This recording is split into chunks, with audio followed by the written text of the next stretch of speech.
የኤርትራ መንግስት ያወጣው መግለጫ ላይ ማዕቀቡ ላይ በጣም መንገሽገሹን ያሳያል። ከባህር ዳር ተነሳም፣ ከአዲስ አበባ ተነሳም፣ ከመቀሌ ተነሳም እኔ ብዙ የሚገርም ነገር አይመስለኝም። ሳውዲ አረቢያ፣ አሜሪካ ምናምን ድርጊቱን አውግዘዋል። ድርጊቱን ያወገዙት ከኢትዮጵያ ተነሳ ብለው አይደለም፣ ወይ ደግሞ ከሆነ ነገር ተነሳ ብለው አይደለም። ያወገዙት የሲቪል ኢላማ ላይ ጥቃት መሰንዘሩ ነው። ከሰሞኑ አርኤስኤፍ መጠነ ሰፊ ጥቃት ጀምሯል። ያ ደግሞ ባክግራውንድ ላይ ጠቅላይ አርሚ ሰባ የሚል ነው። እንግዲህ በዚህ ደረጃ የታጠቀ ኃይል በግዛት ውስጥ በፊት ለፊት እያደረገ እያንቀሳቀሰ ያለ ቡድን መንግስት ወይ ደግሞ የሱዳን መንግስት ይሄ ማዕቀብ የኤርትራ መንግስት በመግለጫው እንዳመለከተውም በ2018 ተነስቷል። የተባበሩት መንግስታት ሲያነሳው የኢትዮጵያ ምንድነው አሜሪካ ላነሳቸው ነው የሚለው። ያው የኤርትራ መንግስት በ2018 ዝም ብሎ አልተነሳም። ለያንን እውቅና መስጠት አስፈላጊ ነው። ከኢትዮጵያ መንግስት አሁን ከዛ ውጭ ማሱድ ቦሎስ የአሜሪካው የዶናልድ ትራምፕ መልእክተኛ እያደረጉት ያለው በኢትዮጵያና በግብጽ መካከል ስራዎች እየተሰሩ መሆናቸው ይታያል። ምንሰማቸው ትላንት የወጡ መረጃዎች ያንን እያንጸባረቁ ነው። የኤርትራ መንግስት አላይም አልሰማም የሚልበት ምዕራፍ ዘግቶ በዝምታው ከቀጠለ የኢትዮጵያ መንግስት እስከምን ድረስ እንደሚሄድ የአሜሪካ መንግስት በዛ በኩል የሆነ መልእክት ሊያስተላልፍ ይችላል ተብሎ ይታመናል። እንግዲህ ይሄ መስከረም 14 2013 ነው። ከዚህ በኋላ በዛ መቀሌ ላይ ስልጣን ላይ የቀለጠሉት ለ65 ቀናት ነው። ማለትም ከእርግጠኝነት ከዚህ በኋላ የፕሪቶሪያም ይሁን የሌላ አይነት ስምምነት ሊኖር የሚችልበት እድል አለ ብዬ አላምንም። ስምምነት ካለ የቃሊቲ ስምምነት ማለት ነው፣ ወይ ደግሞ የቅሊንጦ ውስጥ ያሉ አበይት ክስተቶች በትግራይ የተካሄደው መፈንቅለ መንግስት በመጀመሪያዎቹ ቀናት መፈንቅለ መንግስት የሚል ቃል ስንጠቀም ነበር። ምናልባት ሂደቱ የሚያሳየው ደግሞ የግልበጣ ሙከራ ወደሚል ለመቀየር የሚያስገድድ ነው። እስከ ትላንት ድረስ ባለው ጊዜ ውስጥ የትግራይ ክልላዊ ጊዜ አስተዳደር ፕሬዝዳንት ሌተና ጀነራል ታደሰ ወረደ እስከ ትላንት ባወጡት ደብዳቤ ጭምር ራሳቸውን ፕሬዝዳንት አድርገው ገልጸዋል። ስለዚህ አዝጋሚው መፈንቅለ መንግስት ተብሎ ሊጠቀስ ይችላል። ምናልባትም በቀደሙት ቀናት አንስቼዋለሁ በንጉሱ ስርዓት ላይ የተካሄዱ አይነት መፈንቅለ መንግስት ከየካቲት 66 እስከ መስከረም 267 ንጉሱም እስከተወገዱበት ጊዜ ያለው አይነት አዝጋሚ የሚመስል ነገር አለ። ምናልባትም በዛ ደረጃ አዝጋሚ ሊሆን የሚችል አይደለም።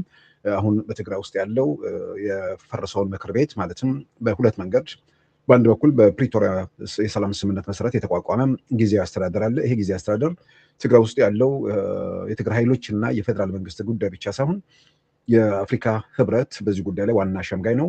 ሂደቱን ደግሞ በታዛቢነት የተከታተሉ የአውሮፓ ህብረት፣ የአሜሪካ መንግስት እና የተባበሩት መንግስታት እንዲሁም ቀጠናዊ ድርጅት ኢጋድ ያሉበት የፕሪቶሪያ የሰላም ስምምነት ነው። በዛ መሰረት የተቋቋመውን መንግስት አፍርሰዋል። በዛ መሰረት እንዲፈርስ የተወሰነውን ምክር ቤት እንዲመለስ ወስነዋል። ያው በግልጽ የፕሪቶሪያ የሰላም ስምምነት በግልጽ የጣሰበት ነው። ስለዚህ ማክሰኞ ዕለት ምክር ቤቱን ሰብስበው ማለትም ሚያዝያ 7 2018 ዶክተር ደብረጽዮን ቃለ መሐላ ፈጽመዋል። እንግዲህ ዶክተር ደብረጽዮን ከዚህ ቀደምም የዛሬ ከ6 ዓመት በፊት ተመሳሳይ ነገር ነበር ያደረጉት። ኢትዮጵያ ውስጥ ምርጫ ጋር ተያይዞ ምርጫውን ለማራዘም የኢትዮጵያ መንግስት መወሰኑን ተከትሎ ምርጫው መራዘም የለበትም የሚል ክርክር ነው። ያን ክርክር ምንም እዚህ ግባ የሚባል ክርክር እንዳልሆነ በቀደሙት ጊዜያት በተደጋጋሚ ያነሳነው ነገር ነው። በዓለም ላይ ያለም ትልቅ ተጽዕኖ በነበረበት ወቅት ማለትም በኮቪድ ወረርሽኝ ሳቢያ ዓለም እንኳን ቲያትር የምርጫ ቲያትር የሚያደርጉ ሀገራት ምርጫ የሚያደርጉ ሀገራት እንኳን የህብረተሰቡን ሰላምና ደህንነት ለማረጋገጥ ሲባል ምርጫ ለማራዘም የተገደዱበት ሁኔታ፣ ሌላው ቀርቶ አሜሪካ በረዥም ዘመን የዲሞክራሲ ሂደቷ ላይ የምትታወቀው ሀገር እንኳን የጆ ባይደን እና የትራምፕ የመጀመሪያው ተርም እያለቀ ጆ ባይደን ተፎካካሪ ሆነው የመጡበት ጊዜ ነው። ስለዚህ ምርጫው ምን ይሆናል የሚል መከራከሪያ ነበሩ። ህገ መንግስት መሰረት ያደርጉ ውይይቶች እንደነበሩ ያን እናስታውሳል። ያ ዓለም አቀፍ ክስተት በነበረበት ወቅት ምርጫ እናራዝም ብለው ወደ ምርጫ ገቡ። ምርጫው ሲካሄድ ደግሞ ያው የበጀት ጉዳይ ተያይዞ የሚመጣ ነገር መሆኑ ግልጽ ነው። ያንን መሰረት አድርገው ወደ ውጊያ ገቡ። መስከረም 14 ቀን 2013 በእኛ አቆጣጠር ማለት ነው። ማን ነው ዶክተር ደብረጽዮን ገብረ ሚካኤል ፕሬዝዳንት ነኝ ብለው በምክር ቤት ተመረጡ ተብሎ ዜናው ተነገረ። ልክ በወር ከ10 ቀኑ ጥቅምት 24 2013 ዓ.ም በኢትዮጵያ ሀገር መከላከያ ሰራዊት ላይ ጥቃት ተሰነዘረ። ህዳር 19 2013 ያው ለ5 ዓመት ተመረጥኩ ያለው መንግስት በ65ኛ ቀኑ ስልጣኑን አጥቶ ያው ለመባረር ተገደደም። ዛሬ ተመሳሳይ ነገር ውስጥ ነው እየተገባ ያለው። ያኔ የነበረው ሂደት ተመልሶ መንግስት መሆን የሚቻልበት በተወሰነ ደረጃ ከ8 ወራት በኋላ ወደ መቀሌ ተመልሰው መንግስት ሆነው ለ14 ወራት ቀጥለው ነበር። ያንን የቀጠሉትን ደግሞ ከዛ በኋላ እሱም ከናካቴው የስልጣናቸውን ብቻ ሳይሆን ራሳቸውን ጭምር የሚያጡበት አደገኛ ምዕራፍ ውስጥ ሲገባ ወደ ፕሪቶሪያ ሰላም ስምምነት ተሄዶ በአንድ በኩል በዓለም ላይ በ21ኛው ክፍለ ዘመን አውዳሚ የተባለውን ጦርነት የገታ የሰላም ስምምነት ነው። በ21ኛው ክፍለ ዘመን ብዙ ጦርነቶች አይተናል። ግን ኢትዮጵያ ውስጥ የተካሄደውን ያህል ጦርነት አውዳሚ የሰዎች እልቂት የተከሰተበት ጦርነት እንደሌለም ያው በዓለም አቀፍ ደረጃ በትንተናዎችም የቀረበ ነገር ነው። ስለዚህ በ21ኛው ክፍለ ዘመን አውዳሚ የተባለውን ጦርነት በኢትዮጵያን በጋራ ስምምነት ያንን የጠመንጃ ላንቃ መዝጋት የተቻለበት ምዕራፍ ውስጥ ተገብቶ ሰላማዊ ሂደት ከቀጠለ በኋላ አሁንም የስልጣን ፍቅር ያለባቸው ሰዎች ተመልሰው ሀገሪቱን አካባቢውን ወደ ቀውስ ለመክተት የሚያደርጉት ሙከራ ያው በአደባባይ የሚታይ ነው። በዛ መሰረትም እንግዲህ ፕሬዝዳንት ነኝ ብለው የዶክተር ደብረጽዮን ተሹመዋል። ከማክሰኞ ጀምሮ ሙሉ በሙሉ መፈንቅለ መንግስቱ ተካሂዶ ስልጣን እንደጨበጡ አምነን ነበር። እስከ ትላንት ድረስ ባሉ መረጃዎች የፕሬዝዳንቱን ጽህፈት ቤት መቆጣጠር አልቻሉም። ጀነራል ታደሰም አሁንም በፕሬዝዳንት ነኝ እያሉ እየተንቀሳቀሱ ነው። ስለዚህ ትላንትና የምክር ቤት ስብሰባ ማድረጋቸውን ተከትሎ ማለት የካቢኔ ስብሰባ አደረግን ብለው እነ ዶክተር ደብረጽዮን መረጃ ማውጣታቸውን ተከትሎ እንግዲህ ጀነራል ታደሰ ያን ተከትሎ እሳቸው ራሳቸው መግለጫ ሰጥተዋል። የጀነራል ታደሰ መግለጫ እንከታተለው፣ በድምፅ ቀርቧል። ክልላችን ከቅርብ ጊዜ ወዲህ እያደገ የመጣው የተሳሳተ ስሌት የወለደው አደገኛ አካሄድ ብዙ ቀውስ እንደሚያስከትል በተደጋጋሚ ሲገለጽ ቆይቷል። ከዚያም ባለፈ የተሳሳተ አካሄድ በህዝባችን ላይ ሊያደርስ የሚችለውን ቀውስና አደጋ ግምት ውስጥ በማስገባት አደጋውን በልኩ ተረድቶ ምክክርና መግባባት እንዲደረግበት ተደጋጋሚ ጥሪ ቀርቧል። ሆኖም ተመርጫለሁ ብሎ በቅርቡ ያወጀው አካል ጥሪውን ችላ በማለት ዛሬ ሚያዝያ 30 2018 ዓ.ም ሰራዊቱ ጥብቅ ጥበቃ ተደርጎለት በትግራይ ጊዜ አስተዳደር የካቢኔ መሰብሰቢያ አዳራሽ ውስጥ የካቢኔ ስብሰባ ጀምሬያለሁ ብሎ በምስል የተደገፈ መረጃ ይፋ አድርጓል። ይህ ድርጊት የቀጣዩ አደገኛ ምዕራፍ መጀመር ይፋ የሆነበት አጥፊ እንቅስቃሴ ስለሆነ ይህን ህገወጥ ተግባር ተከትሎ በህዝባችን ላይ ለሚደርስ ሁሉ አቀፍ ጥፋትና አደጋ ተጠያቂው ራሱ በጉልበት አስተዳደሩን ስልጣን ለመያዝ እየሞከረ ያለው አካል መሆኑን ለመግለጽ እፈልጋለሁ። ታደሰ ወረደ ሌተና ጀነራል የትግራይ ጊዜ አስተዳደር ፕሬዝዳንት ሚያዝያ 30 2018 ዓ.ም። እንግዲህ ለጀነራል ታደሰ ወረደ እስከ ትናንት ድረስ ይሄ ማክሰኞ ዕለት መፈንቅለ መንግስቱ ወይ ደግሞ የመፈንቅለ መንግስት ሙከራ ብለን ልንጠራው እንችላለን። ዶክተር ደብረጽዮን ፕሬዝዳንት ነን ብለው ቃለ መሐላ እስከፈጸሙበት ድረስ በነበረው ሁኔታ ከፈጸሙ በኋላ ባለው ጊዜ ውስጥ ጀነራል ታደሰ ገጻቸውም ድምጻቸውም ጠፍቶ መፈንቅለ መንግስቱ ተደርጓል። አስቀድመው በ26 ያሰራጩት ደብዳቤ ነበር። በደብዳቤያቸው ሁኔታው በጣም አደገኛ ነው፣ ስለዚህ ለማንም የማይጠቅም የሚሆን መሆኑን አሳስበው ከድርጊታቸው እንዲቆጠቡ ጠይቀው ነበር። ያው እንግዲህ በ27 ያ ነገር ተደረገ። ከዛ በኋላ የምችለውን ሞክሬያለሁ፣ ከዚህ በኋላ የለሁበትም ብለው ራሳቸውን እንዳገለሉ ተደርጎ ነበር የታመነው። አሁን እስካሁን ባለው ሁኔታ ውስጥ እንግዲህ ምናልባት ውስጥ ለውስጥ አንዳንድ ወገኖች ለመሸምገል ጥረት አድርገው ያም ስላልተሳካም የቲፒኤልኤፍ ኃይሎች ትላንት እንግዲህ የካቢኔ ስብሰባ ማድረጋቸውን ተከትሎ ጀነራሉም ተቃውሟቸውን አቅርበዋል። እንግዲህ ሁኔታዎች በዚህ መንገድ እስከምን ድረስ ርቀት ይሄዳሉ? እዚህ ላይ አሁን ግልጽ የሆነው ነገር ጀነራል ታደሰ አሁንም የትግራይ ጊዜያዊ አስተዳደር ፕሬዝዳንትነታቸውን በይፋ እየገለጹ ነው። ዶክተር ደብረጽዮንም ቃለ መሐላ ፈጽሜያለሁ ብለዋል። እዚህ ላይ ግልጽ የሆነው ነገር ከዶክተር ደብረጽዮን እና ቡድናቸው ጎን በህግም በሌላም በኩል ደግሞ ከፕሪቶሪያ ሰላም ስምምነትም ጋር በተያያዘ ግልጽ ግጭት ውስጥ የገቡት ከጊዜያዊ አስተዳደሩ ከኢትዮጵያ ፌዴራል መንግስት ከአፍሪካ ህብረት እንዲሁም ደግሞ በዚህ ሂደት ውስጥ የታዛቢነት ሚና ካላቸው የአሜሪካም የአውሮፓ ህብረት የኢጋድ እና የተባበሩት መንግስታት ጋር መሆኑ ግልጽ ነው። ሁኔታዎች በዚህ መንገድ እስከምን ድረስ ርቀት ይሄዳሉ? እንግዲህ የፌዴራል መንግስት ምንድን ነው እስካሁን ድረስ በነበረው ሂደት ውስጥ የነበረው ሚና ከተባለም ማክሰኞ ዕለት በ27 ማለት ነው በእኛ አቆጣጠር ሚያዝያ 27 ስብሰባ ሲያደርጉ ማለት ምክር ቤቱ ተሰብስቦ ዶክተር ደብረጽዮንን ፕሬዝዳንት አድርጌ ሾማለሁ ሲል የዛን ጊዜ እያየኋችሁ ነው የሚል ወይ ደግሞ እያስፈራራቸው ሊሆን ይችላል። የኢትዮጵያ ተዋጊ ጀቶች በመቀሌ ሰማይ ላይ በረሩ።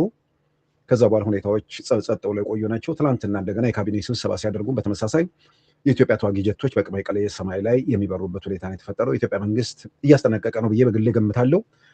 መልእክቱን ዝም ብሎ የምታደርጉትን ነገር በቸልታ እያየሁት አይደለም ተብሎም በዛ መንገድ ሊወሰድ ይችላል። ምላሹ ምን ይሆናል? ምናልባት አሁንም ሁላችንም ምንመኘው ሰዎቹ ህግ አክብረው ከዚህ አደገኛ ጉዞ ወጥተው ምናልባትም ሊመረኮዙባቸው ሊደገፉባቸው የሚፈልጓቸው አካላትም ብዙ ሊጠቅሟቸው እንደማይችሉ ተረድተው ከዚህ መንገድ ከወጡ የሚያበረታታ ነው። ያለዛ ግን በጣም በእርግጠኝነት ከዚህ በኋላ የፕሪቶሪያም ይሁን የሌላ አይነት ስምምነት ሊኖር የሚችልበት እድል አለ ብዬ አላምንም። ከስምምነት ካለ የቃሊቲ ስምምነት ማለት ነው ወይ ደግሞ የቅሊንጦ ለአንዴና ለመጨረሻ ጊዜም ከዚህ በኋላ ደግሞ ኢትዮጵያ ውስጥ እንደ ቀልድ ተደርጎ የተወሰደ ትልልቅ ወንጀል እየፈጸሙ በቀላሉ ከእስር ቤት መውጣት የሚቻልበት ያ ሽግግር ጊዜ ነው ብዬ አምናለሁ። ትልልቅ ወንጀል ትልልቅ ኃጢአት ላይ ተሳትፈው ከዛ በኋላ በምህረት በይቅርታ ለጋራ ምናምን ሲባል እነዛ ነገሮች የመጀመሪያ ምዕራፍ ላይ ትክክል ሊሆኑ ይችላሉ። ያንን ግን እየቀጠሉ መሄድ ህግና ስርዓትን እያፈረሱ አለመረጋጋትን እንዲመጣ ከማድረግ ውጭ የሚፈይደው ነገር ስለሌለ ከዚህ በኋላ ወደ ወህኒ የሚጋዙ ሰዎች በሆነ ምህረት በሆነ ነገር እንወጣለን ብለው እንደማያስቡ ዛሬ በዛ መንገድ በቀላሉ እንወጣለን ብለው ገብተው በሰፊው በር ገብተው መውጫው የጠበበባቸው ሰዎችን አይተው ቲፒኤልኤፎችን በተለይ እነ ዶክተር ደብረጽዮንም በመጨረሻው ሰዓት ይሄን ነገሮችን ግምት ውስጥ አስገብተው እንትን ቢሉ ጥሩ ነው። እቺ በጓንት አነ ዶክተር ደብረጽዮን ገብረ ሚካኤል ለማስተዋወስ ነው። አብዚ ዕለት እዚ ቤት ምክር ቀሪበ እንግዲህ ይሄ መስከረም 14 2013 ነው።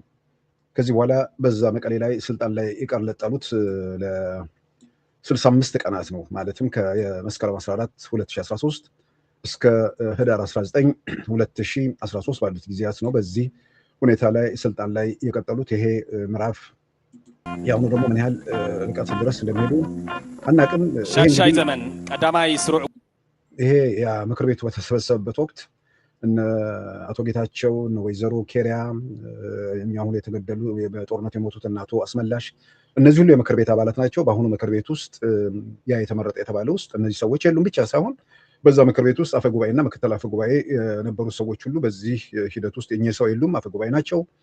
ምክትል አፈጉባኤ ተደርጎ የተመረጡትም ሰው እነዚህ ሁለት ሰዎች አሁን ምክትልና ዋና አፈጉባኤዎቹ በሌሉበት ከህግ አንጻር ራሱ በመጀመሪያ በህጋዊ መንገድ እንኳን ተመርጦ ቢሆን በፕሪቶሪያ ሰላም ስምምነት የፈረሰ ምክር ቤት መሆኑን በዚሁ አጋጣሚም ማስተዋወስ አስፈላጊ ነው። ሌላው እንግዲህ በሳምንት ውስጥ ከሱዳን ጋር የተያያዘ ነገር ነው። ከሱዳን ጋር የተያያዘው ነገር ዞሮ ዞሮ ወደ ቲፒኤልኤፍ ይወስደናል። ሱዳን የኢትዮጵያ እና የዩናይትድ አረብ ኤምሬት መንግስትን ወንጅላለች። በተለይ ኢትዮጵያ ላይ ራሳችን ለመከላከል የሚል ማስጠንቀቂያ በሀገሪቱ የውጭ ጉዳይና የጦር ኃይሎች በኩል የተሰጠ መግለጫ አለ። መነሻ የሚያደርጉት ከባህር ዳር የተነሱ ድሮኖች በአክሱም አውሮፕላን ማለት ነው ይቅርታ፣ በካርቱም አውሮፕላን ማረፊያ ላይ ድብደባ አደረጉ የሚል ነው። እንግዲህ በዋናነት እዚህ ላይ ኢትዮጵያ ደበደበችን አይደለም መረጃውን እንትን ለማለት ኢትዮጵያም አርኤስኤፍ ከግዛቷ ተነስቶ እንዲደበድበኝ የባህር ዳር ኤርፖርትን ፈቅዳለች የሚል ነው። የዩናይትድ አረብ ኤምሬት መንግስት ደግሞ አርኤስኤፍ የሚደበድበኝን ድሮኖች ሰጥታለች የሚል ነው። ስለዚህ ሶስቱን አካላት የመወንጀል ሁኔታ ነው የገባው። ያንን ተከትሎ እንግዲህ ኢትዮጵያ የውጭ ጉዳይ ሚኒስቴር ምናልባትም በሱዳን መንግስት በኩል የሚወሰዱ ኢትዮጵያ ላይ እየተደረጉ ያሉ የሉዓላዊነት ጥሰቶችን ለሁለቱ ሀገራት ወዳጅነት ሲባል በዝምታ ነው እየተመለከት ነው። ይልቁንም የሱዳን መንግስት የሚያደርገው ነገር የኢትዮጵያውን አማጺ ቲፒኤልኤፍን በቅጥረኝነት በእርስ በርስ ጦርነት ውስጥ እያሳተፈ ነው። በአጠቃላይ ሱዳን ውስጥ ለአማጽያን ከለላ የመሆን ነገር ተፈጥሯል። ከዛም ባሻገር መሳሪያና ገንዘብ በማቀልበል ድንበር ተሻግረው ወደ ኢትዮጵያ ላይ ጥቃት እንዲሰነዝሩም እያደረገ ነው ወይ ደግሞ ይህን ሞክሯል በሚል የኢትዮጵያ ውጭ ጉዳይ ሚኒስቴር ለዛ ምላሽ ሰጥቷል። ቲፒኤልኤፍን በዚህ ዙሪያ መግለጫ ወጥቶ ከሱዳን ጋር በመሆን አካባቢውን ልታወኩ ነው ተብለናል ያለ አንደኛ መግለጫው መልክም አይልም። ዞሮ ዞሮ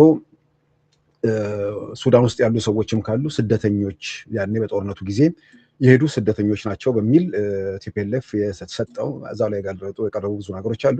ግን ምናልባት ስለ ሰዎች ለማስታወስም በቀደም አንስቼዋለሁ። ሱዳን ውስጥ አሁን ምናልባት ኢትዮጵያ ውስጥ ከዚህ ከሱዳን ጋር ተያይዞ ያለው ነገር ኢትዮጵያ መንግስት ምንድነው ከሁሉም ጋር አይነት ነገር ውስጥ የሚል አካላት አሉ። ለምንድነው አርኤስኤፍ ግዛቱን የሚፈቅድ የሚል ግዛቱን ፈቅዷል አልፈቀደም አላውቅም። ግን ፍትሃዊ የሆነ ነገር ሰዎች ኢትዮጵያ ይሁንም ኢትዮጵያዊ አይሁንም ሱዳን የኢትዮጵያ አማጽያንን ከለላ ሆና ኢትዮጵያ ውስጥ ውጊያ እንዲያደርጉ ወይ ደግሞ ኢትዮጵያ ውስጥ ሰላምና መረጋጋት እንዳይመጣ በፕሪቶሪያ ሰላም ስምምነት የተፈረመው የተመሰረተው መንግስት እንዲፈርስ ጭምር ለማድረግ በዛ የሚደገፈው የቲፒኤልኤፍ ኃይል ነው እንግዲህ ይህን እያደረገ ያለውና ሱዳን ውስጥ አርሚ 70 የሚባል ታጣቂ አለ የለም። በቀደም በዲዲአር ፕሮግራም በዛ ሂደት ውስጥ ያለፉ ሰዎች የሰጡት መግለጫ ሰምተናል። ከዛ ባሻገር ወደ በጦርነቱ ወቅት ወደ ኢትዮጵያ ላለመመለስ ሰላም አስከባሪ የነበሩ ኢትዮጵያ ሰላም አስከባሪዎች ወደ ኢትዮጵያ ላለመመለስ ሱዳን ውስጥ ጥገኝነት የጠየቁ ነበሩ። ጥገኝነት ከጠየቁት ውስጥ የተወሰኑት ከቲፒኤልኤፍ ኃይሎች ጋር ተቀላቀሉ። የተወሰኑት ደግሞ ወዴትም ሳይቀላቀሉ በቃ ወደ ኢትዮጵያ መመለስ ስጋት አለብን ብሎ በስደተኝነት የተቀመጡ ነበሩ። አሁን ወደ 111 ሰዎች ቀርተዋል። እነሱም በተመለከተ አርቲፊሻል ማን ነው አፍሪካን ኢንቴሊጀንስ በሳምንቱ መጨረሻ ባወጣው ዘገባ ሱዳን ውስጥ የሚኖሩ ኢትዮጵያንን የሱዳን መንግስት የጋዳፊ ስቴት መንግስት እነዚህን የኢትዮጵያ ወታደሮች ወደ ሱዳን ሰራዊት እንዲቀላቀሉ ግፊት እያደረገ ያለበት ነው። እዛ ከለላ መስጠት ብቻ ሳይሆን እዛ ሂደት ውስጥ አልገባም ያሉ ሰዎችን ሁሉ በግድ አስገድደው ይሄ የፈረንሳዩ በጸጥታ ላይ የሚያተኩር የመረጃ ምንጭ ነው። እሱም በቀደሙት ቀናትም በዜና ሸፍነውናል። ስለዚህ አርሚ 70 አለ የለም የሚለውን እዛ ላይ ህወሓት 51ኛ በዓል ሲከበር ልደት ህወሓትን አርሚ 70 የሚለውን ከበስተጀርባ ማየት ይቻላል። ዳግማይ ወያነ ትግራይ እናክብረሉ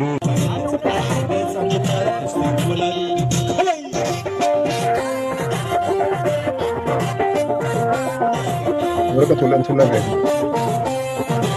ባክግራውንድ ላይ ጠቅላይ አርሚ 70 የሚል ነው። እንግዲህ በዚህ ደረጃ የታጠቀ ኃይል በግዛት ውስጥ በፊት ለፊት እያደረገ እያንቀሳቀሰ ያለ ቡድን መንግስት ወይ ደግሞ የሱዳን መንግስት ነው መንግስት አይደለም እሱ እንግዲህ ካርቱምን የሚቆጣጠር ወይ ደግሞ መቀመጫውን ፖርት ሱዳን ያደረገ መንግስት ልንለው እንችላለን። በሌላ በኩል ትይዩ መንግስት በአርኤስኤፍ መሪ በሄሜቲ በኩልም በተመሳሳይ መንግስት ስለተመሰረተ ለጊዜው ግን ያው ዓለም የሚያውቀው የሱዳን መንግስት የሚለው በአልቡርሃን የሚመራው ስለሆነ መንግስት ልንለው እንችላለን። ዞሮ ግን ይሄ መንግስት ወይ ደግሞ ይሄ ቡድን እያደረገ ያለው ከለላ ሰጥቶ ኢትዮጵያ ውስጥ ህግን መረጋጋት እንዳይሰፍን ወይ ደግሞ በተለያየ መንገድ የጸጥታ ሁኔታ እንዲታወቅ የራሱን አስተዋጽኦ እያደረገ ባለበት ሁኔታ ውስጥ የኢትዮጵያ መንግስት ምላሽ መስጠቱ የሚገርም ነገር አይደለም። ምናልባት በዲፕሎማሲ መንገድ ተሞክሮ እየተሳካ አይመስለኝም። ሁኔታዎች ወደ ሌላ ጫፍ ካመሩ በኋላ የኢትዮጵያ መንግስት እንግዲህ ሄዶ አልቡርሃን የኢትዮጵያን ጠቅላይ ሚኒስትር ለማነጋገር በተደጋጋሚ ጠይቄ ፈቃደኛ አይደሉም በሚል ካሜሩን ሀድሰን የተናገሩትን ከዚህ ቀደም ተዘግቧል። እንግዲህ የኢትዮጵያ መንግስት ለምንድን ነው የማያነጋግራቸው? እሱ የኢትዮጵያ መንግስት የሚያውቀው ነው። ዞሮ ካሉ ሁኔታዎች ተነስተን በንግግር የሚያልቅ ነገር እንደሌለ ወይ ደግሞ በዲፕሎማሲያዊ ተቃውሞ ሊሆንም ይችላል ብዬ አምናለሁ። በአጠቃላይ ግን የሱዳን መንግስት ከባህር ዳር ተነስተው ጥቃት እንደተሰነዘረበት ነበር የገለጸውና Today we present to our good people and the regional and international public opinion a set of documented evidence proving the involvement of the United Arab Emirates, UAE, and Ethiopia in the aggression against Sudan. This constitutes a serious violation of our country's sovereignty. እንግዲህ የሰጡት መግለጫ ይሄን ተከትሎ ግን ሚድል ኢስት አይ ለተባለው የሱዳን ማለት የመካከለኛው ምስራቅ ጋዜጣ አልቡርሃን ደግሞ የሰጡት ቃለ ምልልስ አለ። እዛ ቃለ ምልልስ ላይ እሳቸው ደግሞ የሚሉት ከባህር ዳር ለመነሳቱ በምርመራ ከተረጋገጠ ራሳችን የመከላከል መብት አለን የሚል ነገር ነው። እኛው ተረጋግጧል ነው የሚሉት። ገና ያው ወዲያውኑ ሪያክት ሲያደርጉ ነው። ከዛ በኋላ እሳቸው በሰጡት መግለጫ ደግሞ ከተረጋገጠ የሚል ነው። ግን እኔ አሁን ከባህር ዳር ተነሳም ከአዲስ አበባ ተነሳም ከመቀሌ ተነሳም እኔ ብዙ የሚገርም ነገር አይመስለኝም። ሳውዲ አረቢያ አሜሪካ ምናምን ድርጊቱን አውግዘዋል። ድርጊቱን ያወገዙት ከኢትዮጵያ ተነሳ ብለው አይደለም ወይ ደግሞ ከሆነ ነገር ተነሳ ብለው አይደለም። ያወገዙት የሲቪል ኢላማ ላይ ጥቃት መሰንዘሩ ነው። ከሰሞኑ አርኤስኤፍ መጠነ ሰፊ ጥቃት ጀምሯል። ያ ደግሞ ካርቱማን ነው ፖርት ሱዳን የነበረው መንግስት ወደ ካርቱም ተመልሶ ሁሉ ነገር ኖርማላይዝ ለማድረግ እየሞከረ ነው ብሎ ስላሰበ በርካታ ከተሞች ላይ ጥቃት እየሰነዘረ ነው። ይሄኛው በሱዳን መንግስት ላይ ትልቅ ተጽዕኖ ፈጥሯል። ለዛ ተጽዕኖ ደግሞ የኢትዮጵያ መንግስት እንግዲህ ተጠያቂ እያደረገ ያለበት ሁኔታ ነው። ምናልባት በዋናነት እንግዲህ ከዚህ ከትግራይ ካለው ሁኔታ ጋር ተያይዞ በዚህ መድረክ ምናልባት ቲፒኤልኤፍ ደጋፊ የዶክተር ደብረጽዮን ደጋፊም ካለ ወይ ደግሞ የሚያውቋቸው ደጋፊዎች የሚናገሩት ነገር ካለ ምናልባት ይሄንን በተመለከተ ወደዚህ ስርዓት አልበኝነት ወይ ደግሞ ወደ አካባቢው ወደ ቀውስ የሚወስድ ማለት ከርቀት አሜሪካና ኤርትራ እነሱ ምናምን ከገቡ ነው። ከዛ ውጭ ምናልባት የአሜሪካ መንግስት በቅርቡ ማዕቀብ ለማንሳት የሚያደርገው እንቅስቃሴ አለ ከኤርትራ ጋር ተያይዞ ቀደም ሲል ዎል ስትሪት ጆርናል ዘግቧል። በሳምንቱ መጨረሻ ደግሞ ሮይተርስ ዘግቧል። ያንን አንዳንድ ወገኖች ያው በሚሰጡት ትንተና የኢትዮጵያ መንግስት ሄዶ አሰብ ወደብን ለመያዝ ያለውን ፍላጎት ቀደም ሲል የአሜሪካ ድጋፍ ነበረው። አሁን አሜሪካ በዚህ ጉዳይ ላይ ድጋፍ አትሰጠውም፣ ስለዚህ ጦርነት ለማስቀረት እድል ይሰጣል ይላሉ። በሌላ በኩል ወይ ደግሞ በተለያየ መንገድ ነገሮችን ለሚያይ ሰው ጦርነትን ያስቀራል ብዬ የማምናለሁ። ጦርነትን የሚያስቀረው ግን የኤርትራ መንግስት አላይም አልሰማም የሚልበት ምዕራፍ ዘግቶ በዝምታው ከቀጠለ የኢትዮጵያ መንግስት እስከምን ድረስ እንደሚሄድ የአሜሪካ መንግስት በዛ በኩል የሆነ መልእክት ሊያስተላልፍ ይችላል ተብሎ ይታመናል። የአሜሪካ መንግስት መደመጥ ከቻለ በአካባቢው ላለው ሁኔታ ሁለቱ ሀገራት መነጋገር የሚችሉበት ሁኔታ ይፈጠራል። አሁን ከዛ ውጭ ማሱድ ቦሎስ የአሜሪካው የዶናልድ ትራምፕ መልእክተኛ እያደረጉት ያለው በኢትዮጵያና በግብጽ መካከል ስራዎች እየተሰሩ መሆናቸው ይታያል። ምንሰማቸው ትላንት የወጡ መረጃዎች ያንን እያንጸባረቁ ነው። ያ ድርድር ወይ ደግሞ በዛ በኩል የሚደረግ ንግግር ኢትዮጵያ በህዳሴ ግድብ ላይ ከግብጽ ጋር ለመነጋገር ብዙ የምትቸገር አይመስለኝም፣ በተለይም ተጨማሪ ግድቦቹ ዙሪያ። በምላሹ ግን ከግብጽ የምትፈልገው ነገር ካለ ብዙ ነገሮችን ለማስተካከልም ያም የራሱ አስተዋጽኦ ሊያደርግ ይችላል። ከማዕቀቡ ጋር ተያይዞ ግን በጣም መሰረታዊ ነገር ለማንሳት የኤርትራ መንግስት ያወጣው መግለጫ ላይ ማዕቀቡ ላይ በጣም መንገሽገሹን ያሳያል። ማን ነው ተጠያቂ? ማዕቀቡ ይነሳ 20 ዓመታት ለደረሰው ነገር ማን ነው ተጠያቂ የሚል ነገር ያነሳል። በዋናነት እንግዲህ በ2009 ዓ.ም እንደ አውሮፓውያን አቆጣጠር ለደረሰው ለተጣለው ማዕቀብ የአልሻባብን ይደግፋል የሚል ነገር ጭምር ታክሎበት የተባበሩት መንግስታት ማዕቀብ ጣለ። ከዛ በኋላ ደግሞ የአሜሪካ መንግስትም በተናጠል ማዕቀብ ጣለ። ይሄ ማዕቀብ የኤርትራ መንግስት በመግለጫው እንዳመለከተው በ2018 ተነስቷል። የተባበሩት መንግስታት ሲያነሳው የኢትዮጵያ ምንድነው አሜሪካ ላነሳቸው ነው የሚለው። ያው የኤርትራ መንግስት በ2018 ዝም ብሎ አልተነሳም። ለያንን እውቅና መስጠት አስፈላጊ ነው። ከኢትዮጵያ መንግስት ጋር አሁን በጠላትነት ውስጥ ስለሆኑ እውነቱን ማለት ወይ ደግሞ መረጃዎችን በትክክል ይፋ ማድረጉ ኢትዮጵያ መንግስት ጋር ግንኙነቱ ሲጀመር ወደ ኖርማላይዜሽን ሲገባ የኢትዮጵያ መንግስት ጥያቄም ጭምር አቅርቦ ኤርትራ ላይ ከ2009 ጀምሮ የተጣለው ማዕቀብ እንዲነሳ ተደርጓል። በሌላ በኩል ደግሞ ማዕቀቡ እንዲጣል ሁልጊዜም የሚንገሸገሹት ህዝባዊ ወያኔ ሓርነት ትግራይ የሚመራው የቲፒኤልኤፍ አመራር ነው ማዕቀቡ እንዲጣልብን ያደረገው። ያ ቁጭትም በጦርነቱ ወቅት 30 ዓመታት ወደኋላ መልሳችሁናል፣ 300 ዓመት ወደኋላ እናስቀራችኋለን ተባልን እየተባለ በስፋት የሚነገር ነገር ነበር። ትግራይ ከተሞች ውስጥ የኤርትራ ወታደሮች በተንቀሳቀሱበት ወቅት ይሄ ተባለ ይባል ነበር እና ለማዕቀቡ 20 ዓመታት 2 አስርት ይላሉ። ለተፈጸመው ነገር የትግራይ የህወሓትን አመራር ተጠያቂ ያደርጋሉ። በሌላ በኩል ደግሞ ማዕቀቡ የተነሳው ኢትዮጵያ መንግስት ለውጥ ከመጣ በኋላ መሆኑን ትላንት ይናገሩ ነበር። ዛሬ ያንን በመስከር አይፈልጉም። ዞሮ ዞሮ ግን ምናልባት እዚህ ላይ የቲፒኤልኤፍ ላይ የህወሓት የኤርትራ መንግስት ቁጣ እስከምን ድረስ እንደሆነ በተወሰነ ደረጃ መገንዘብ የሚችሉ ሰዎች በሆነ ተአምር የኢትዮጵያ መንግስት ምንድነው ጉልበቱ ቢረድ ክንዱ ቢዝልና የሆነ ነገር መፈጸም ቢቻል ቲፒኤልኤፍን የሆነ መንገድ ላይ ቀረጣጥፎት ምን ሊያደርግ እንደሚችልም ጭምር በተወሰነ ደረጃ የሚፈነጥቅ ነው ብዬ አምናለሁ። ክቡራን ተመልካቾቻችን በሳምንቱ ባሉ ጉዳዮች በ571 531 558 ላይ በመደወል መሳተፍ ትችላላችሁ። በመጨረሻም አንድ ነገር በኢትዮጵያ ኪነ ጥበብ ባለሙያዎች በተለይም በኢትዮጵያ ኪነ ጥበብ ውስጥ አስተዋጽኦ ላደረጉ በሳምንቱ ሚያዝያ 27 2018 ባለሀገራችን ላይ በ85ኛው የአርበኞች የድል ቀን ላይ ነው የምንድነው ቲፒኤልኤፎች የኢትዮጵያን ካላንደር ሳይጠብቁ ነው ተሰብስበው መንግስት የመሰረቱት።